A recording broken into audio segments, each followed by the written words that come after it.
So for Pride Month, what does your organization do in terms of Pride Month and to celebrate that? Um, Yumi-san, start with you on this one. Sure. I will go through each one of the initiatives later on, but at Deloitte, providing professional services, diversity and inclusion is clearly a business strategy as a source of further innovation and transformation.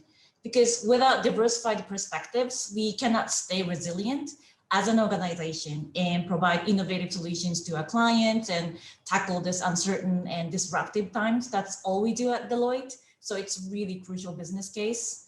And for that reason, we embrace and empower both visible and invisible diversity, which is of course including LGBT plus and allyship.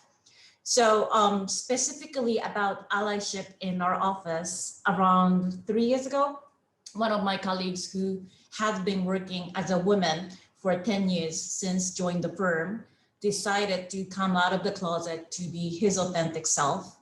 It was the very first case for us to support a transgender member's transition, not just internally, but also externally, especially with the clients and other stakeholders. And all our initiatives have started there and have been growing with his courage. And I still clearly remember the day when that person wore the men's suits in the office for the very first time. And he said it was his lifetime dream. And at first we were all happy for him that his dream came true. But then we couldn't help but wonder why it has to be a dream. So I guess that was the time we all got mixed feelings, being reminded how primitive and mundane things are not yet granted in this society, therefore it needs specific initiatives in business. Wow, that's very powerful. It's a very brave individual, and then it also kind of brings home the realization of where we're at in business and how far we have to come to make sure that our own employees feel comfortable in their skin in the office, right? Absolutely. Thank you for that. So Nai-san, what's Pride Month mean for you at Gap? Yes, a Gap is, as you may know, that it started with the two representative men and women, Mr. and Mrs. Fisher, and they started the organization. And that is also inclusive because back then there's a very few organizations, even still now, the head of an organization like Gap size, leading women is one of the co-owner. So that is a passion to include everybody so that we can be ourselves. So onboarding package, when I joined Gap, I got the first page said, please dress up as you like, because dressing up is part of your way to express yourself.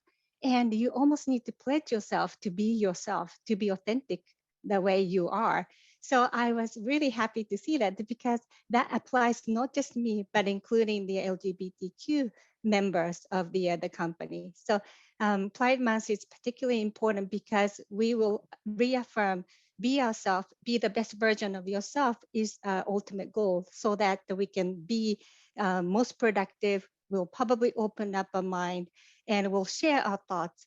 And instead of being timid or being hidden or being not included, that's not practical. And as an HR manager, for me, the production and also performance is absolutely important. And that should be the focus and not to hide yourself so that you cannot express yourself. That is not something that we're not looking for. So Pride Month is important for us. That's great. So I love that, be the best version of yourself. And yes. That helps to really bring out the best for your people. So